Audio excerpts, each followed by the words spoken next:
Good morning सगळ्यांना. सुंदर दिवसाच्या सुंदर शुभेच्छा. धम्म सकाळ. दिवसाची सुरुवात एक ग्लास कोमट पाण्याने,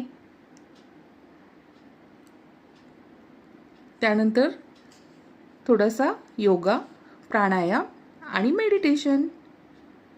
याने दिवसभराच्या कामाची ऊर्जा मिळते आणि मन सुद्धा प्रसन्न होतं. आणि सकाळ सकाळच्या या वातावरणामध्ये प्राणायाम केल्याने खूपच छान वाटतं. मन ताजंतवानं होतं.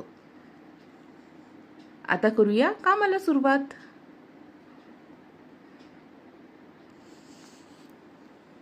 सकाळी सकाळी सडा आणि रांगोळी झाली की खूप प्रसन्न वाटतं. सकाळचं वातावरणच खूप पॉझिटिव्ह असतं. त्यानंतर आपला चहा. मस्तपैकी चहा एन्जॉय केला. त्यानंतर रेडी झाले.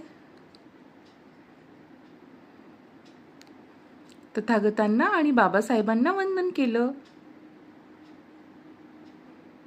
आणि इथून पुढे आता आपल्या कामाला सुरुवात.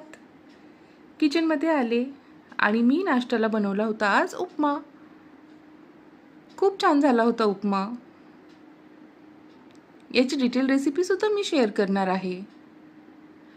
त्यानंतर शेंगाची भाजी केली होती आज मी. वालाच्या शेंगा सुक्या मृण्मयीला खूप आवडतात. आवडीचं असलं की टिफिन फिनिश करून येते ती.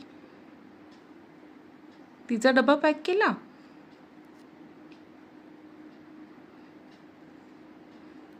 आणि ती गेली शाळेला. त्यानंतर तिचे पप्पा सुद्धा गेले ऑफिसला. त्यांनाही त्यांचा डब्बा दिला. मग किचन आवरून घेतलं माझं.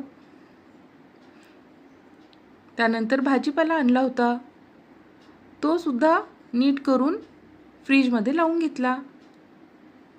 दुपारी मृण्मयी आली. तिचं सगळं आवरलं, जेवण वगैरे. मग तिला अभ्यासाला बसवलं. तिच्याकडून अभ्यास करून घेतला. त्यानंतर संध्याकाळी आम्ही बॅडमिंटन खेळत होतो.